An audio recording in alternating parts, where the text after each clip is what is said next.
우리 말씀을 듣기 전에 우리 사진을, 한국에서 온 사진을 몇 장 한번 보겠습니다. 어제 한국 시간으로 목요일에 오전에는 우리 김도윤 사모님의 특강이 있었고, 바로 이어서 이제 폐회 예배가 우리 담임 목사님의 설교로 있었는데, 그 내용을 중심으로 사진이 온 것 같습니다. 이미 카톡을 통해서 보신 분들도 계시지만 또 그렇지 않은 분들을 위해서 다시 한번 봅니다. 수원에 있는 흰돌산 기도원 모습입니다. 저렇게 마루에 교역자와 사모님 또 지도자들이 나흘 동안 방석을 깔고 앉아서 말씀을 듣고 또 기도하고, 저렇게 기도하는 시간에 다 일어나서 손을 들고 하나님 앞에 좀 부르짖어 기도하고 있는 장면이죠.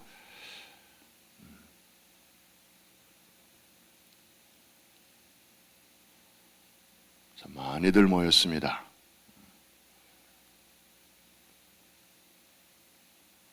벌써 끝이에요? 네. 하나님 앞에 우리의 감사와 영광에 박수를 올려드립니다. 정말 사진만 봐도 뭔가 현장의 그 감동과 또 열기가 이렇게 전해져 오는 것 같습니다. 하나님께서 여러분들의 기도를 들으시고 이번에 나흘 동안 이제 많은 분들이 이렇게 주강사로 또 보조 강사로 이렇게 수고를 하셨습니다. 그 중에는 그 웨스트 스태포드 컴패션 인터내셔널 국제 총재가 되시는 그분도 우리 담임 목사님이 이렇게 좀 같이 초청을 하셔서 그분도 1시간 강의를 하셨는데, 단연 이번 성회의 주제가 414 윈도우, 다음 세대를 어떻게 세울 것인가, 그것이 메인 포커스였기 때문에 이번에 한국교회에 하나님께서 이 어린이 선교, 청소년 선교를 통하여 큰 위로와 또 소망의 돌파구를 열어주신 줄로 믿습니다.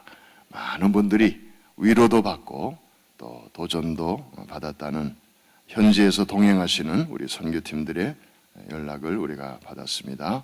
또 기도해 주신 여러분들에게 감사하고 또 우리의 기도를 들어주시는 하나님께 감사와 영광을 돌립니다. 이제 흰돌산 기도원 성회는 잘 마쳤고, 이번 주 한국 시간으로 금요일 저녁에는 담임 목사님께서 안산을 방문하십니다. 안산에서 제일 큰 교회, 안산제일교회 저녁 예배에 초청을 받으셔서 말씀을 전하시는데요. 그 교회에는 단원고등학교 학생들이 많이 출석하고 있고, 이번에 세월호 사태에서 정확한 인원은 제가 다시 확인해 보겠습니다만은 제가 얼핏 듣기로 아이들, 어른 포함해서 한 8명, 왜냐하면 거기 학교 교사들도 그 교회를 많이 출석하고 있는데, 그 청소년과 또 교사들을 포함해서 9명이 이번에 목숨을 잃었다는 그 이야기를 들었습니다. 어려운 상황에서 또 하나님의 소망의 말씀을 내일 아침, 여기 시간으로는 내일 아침 8시에 전하게 되실 텐데 기도해 주시기 바라고, 또 내일도 우리 새벽 예배 마치고 여러분들이 특별히 또 기도해 주시기를 바랍니다. 그리고 이번 주말에는 이제 스위스의 414 윈도우 또 세미나를 위해서 이제 한국을 떠나서 유럽으로 이제 가시게 되고, 그 스위스의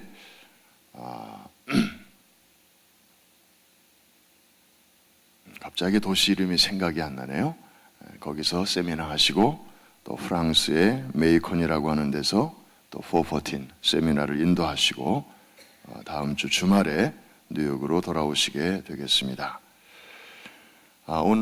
내일은 금요일인데 내일 저녁에는 우리 서수남 장로님이 오셔서 또 찬양 콘서트를 인도해 주십니다. 우리 50대, 60대 이상 되시는 분들, 아마 40대 후반까지도 서수남 하청일 그러면 많이 아실 텐데요. 이분이 장로님이 되셔서 또 그동안에 많은 신앙의 스토리들이 있을 텐데 찬양도 해주시고 또 구수한 간증도 또 해주시고 아주 주 안에서 행복한 그런 시간이 될 것 같습니다. 내일 저녁에 주변에 있는 많은 분들 또 모시고 오실 수 있기를 바랍니다. 소천이 있습니다. 우리 온유교구 이비숙 집사님의 부친 되시는 이종태 집사님, 전임 안수 집사님이신데 어제 아침에 87세를 일기로 또 주님 품에 가셨습니다. 그래서 장례 예배가 오늘 저녁 8시에 재미장의사에서 있겠습니다. 그분을 기억하시는 우리 교우들 오셔서 또 많이 위로해 주시기를 바랍니다. 오늘 저녁 8시 재미장의사에서 장례 예배가 있겠습니다. 하나님의 말씀 구약성경 신명기 32장 오늘의 양식의 순서를 따라서 우리가 말씀을 묵상하고 있습니다. 신명기 32장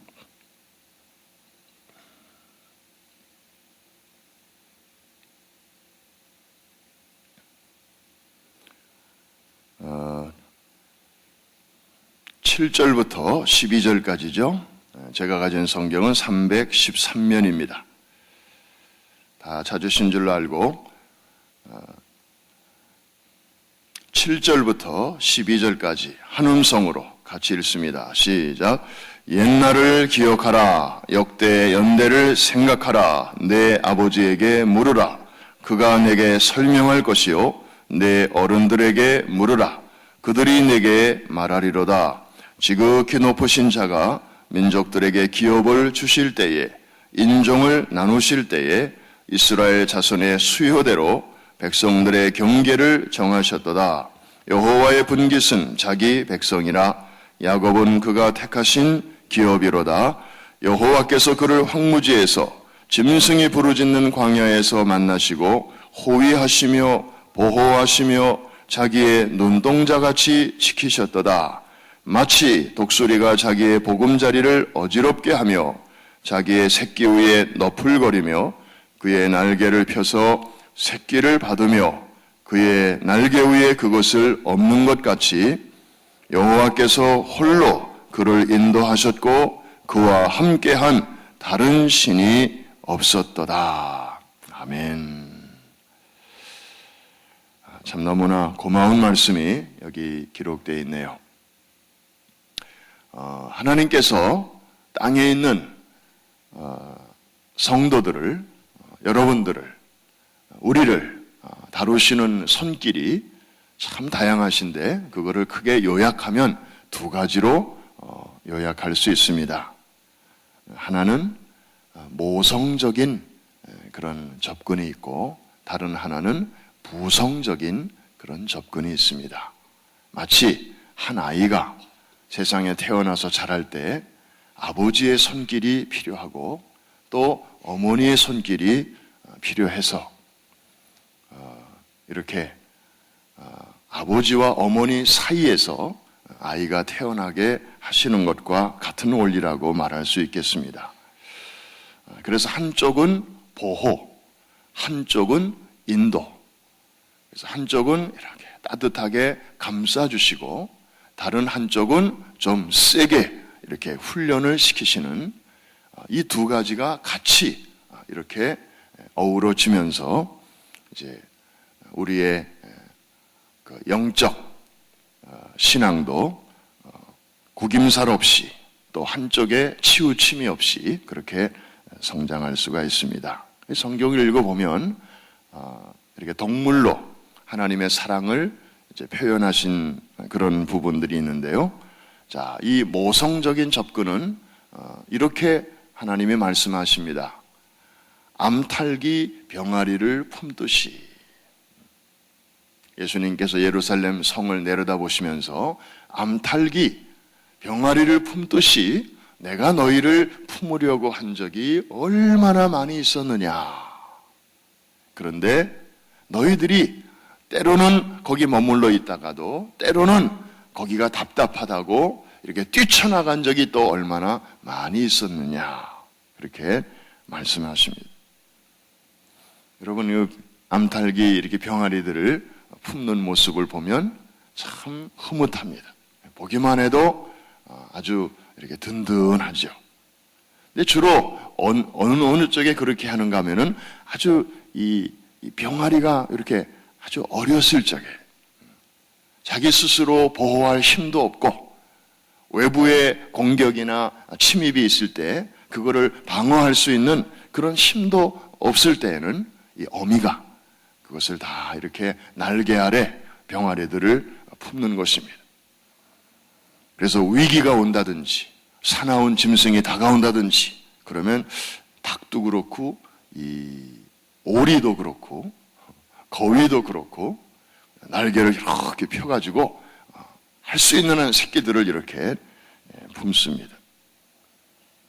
위험한 일을 만날 때, 위기가 발생했을 때는 하나님도 이렇게 암탉이 병아리를 품듯이 우리를 이렇게 감싸주십니다.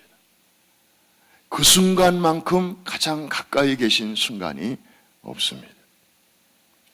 참 든든합니다. 우리의 사는 날 동안 뒤를 돌아보면 하나님께서 이렇게 모성적으로 우리를 살펴주신 시간들이 군데군데 참 많이 있을 것입니다. 내가 아무것도 할 수 없었을 때, 그리고 너무 한없이 어렸을 때, 그리고 도저히 감당할 수 없는 그런 위험과 또 위기에 처해 있을 때, 그래도 어떻게 해가지고 어찌어찌 해서 지금 내가 여기 앉아 있는 거 보면 그때 하나님께서 이렇게 그 날개 아래 우리를 보호해 주신 것을 고백하지 아니할 수가 없습니다. 그런가 하면 또 하나의 하나님이 인도하시는 방법이 있는데 그것이 바로 이 부성적인 접근입니다. 이것은 암탉이 아닙니다.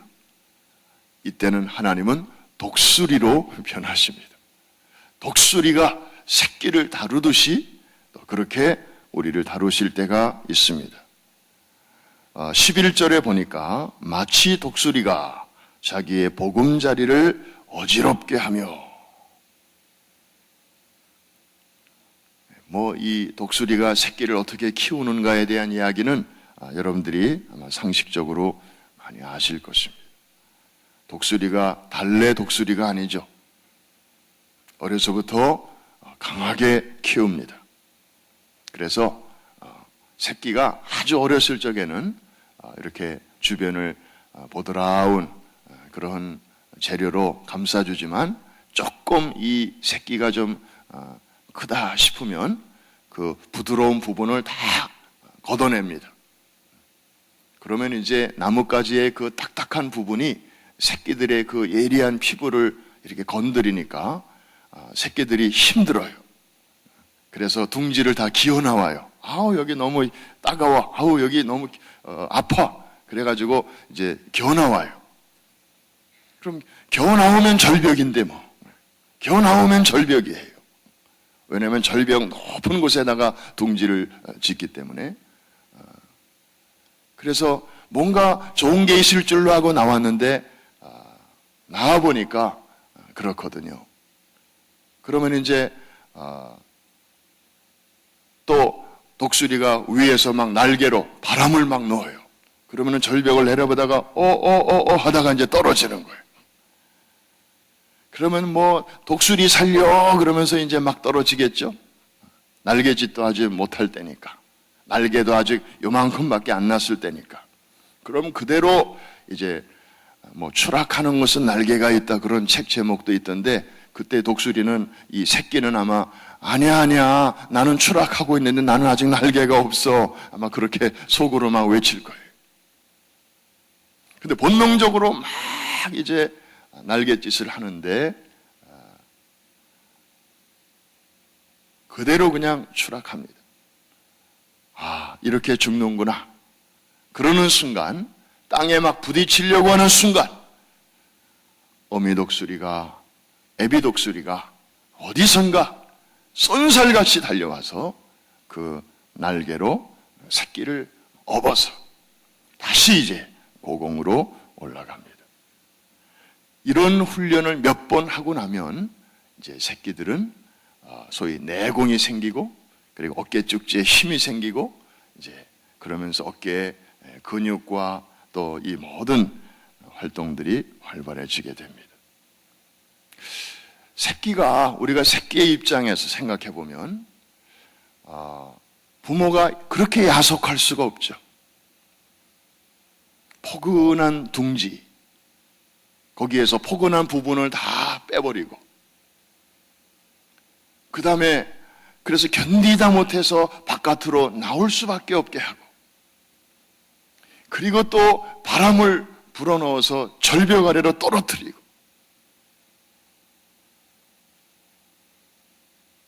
그때 부모는 하나도 안 보이는 거예요.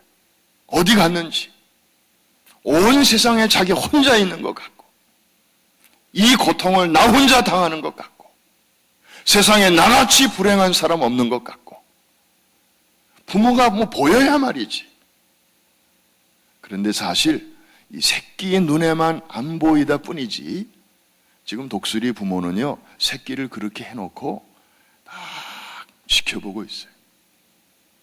멀리서 지켜보고 있는 거예요. 한순간도 놓치지 않고.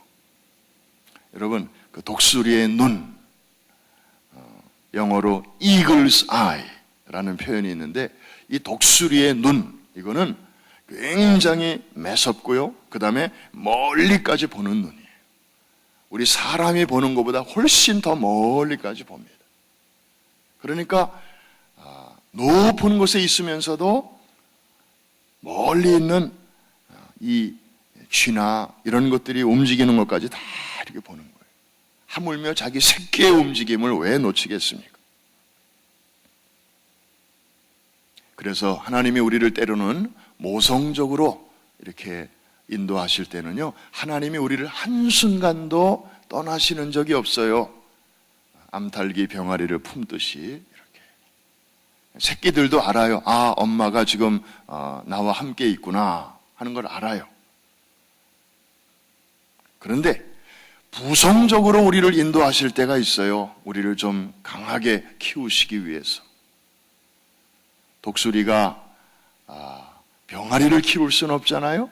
독수리의 새끼는 여전히 독수리니까 독수리답게 이걸 키우려니까 때로는 부성적으로 접근을 하는데, 그때는 순간적으로 하나님이 안 보이는 것처럼, 하나님이 멀리 계신 것처럼 느껴질 때가 있어요. 하나님이 심지어 나를 버리신 건 아닐까? 그렇지 않고서야 나를 이렇게 다루실 수가 있나? 그런 생각이 들어올 때가 있습니다. 여러분, 그럴 때 우리가 조심해야 돼요. 그럴 때 우리가 하나님을 오해해서는 안 돼요. 전에는 나를 이렇게 엄마처럼 다루시더니 이제 내가 조금 컸나 보다. 나를 이제 정말 독수리처럼 그렇게 만드시려고 나를 이렇게 이제 훈련 모드로 옮겨 가시는구나.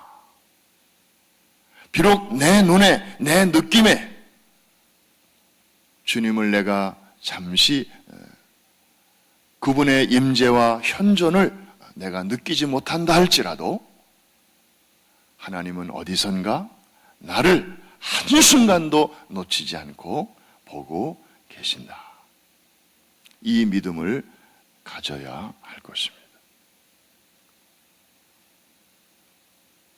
이런 부성적인 접근이 있기 때문에 우리가 지금보다 한 단계 더 성숙해질 수 있고 더 강해질 수 있는 것입니다.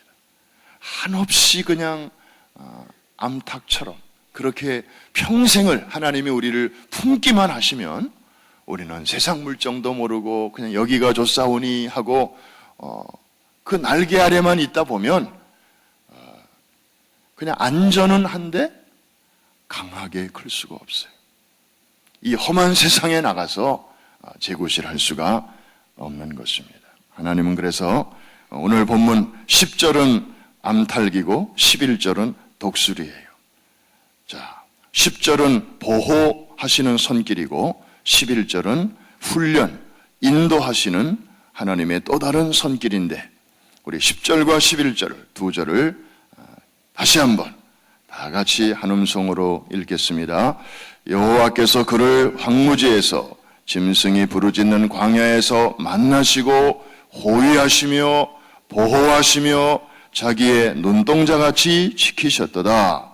마치 독수리가 자기의 보금자리를 어지럽게 하며 자기의 새끼 위에 너풀거리며 그의 날개를 펴서 새끼를 받으며 그의 날개 위에 그것을 엎는 것 같이, 12절 다 같이, 여호와께서 홀로 그를 인도하셨고 그와 함께한 다른 신이 없었도다. 오늘 하루 참 기대가 됩니다. 이 자리에 앉아 계신 여러분들의 삶을 우리 하나님이 어떤 손길로 인도하실는지, 상황에 따라서, 경우에 따라서, 그리고 여러분들의 그 필요에 따라서 우리 하나님은 적절하게 인도해 주실 것입니다. 보호가 필요한 사람에게는 그걸 주실 것이고, 또 훈련이 필요한 자들에게는 앞에 있는 커다란 역사를 위해서 그거를 감당할 수 있도록 사명이 확실한 사람들에게는 적절한 훈련을 통해서 하나님이 또 여러분들을 단련시켜 주실 것입니다. 이런 모드로 혹은 저런 모드로 우리를 인도하실 때, either way, 이것이든 저것이든 우리를 끝까지 사랑하시는 하나님의 그 커리큘럼 속에 있다는 사실을 기억하고 항상 감사하고 무조건 기뻐하고 오늘도 주님과 동행하는 그런 승리하고 또 성숙해가는 복된 하루가 되시기를 주의 이름으로 축원합니다. 기도하겠습니다.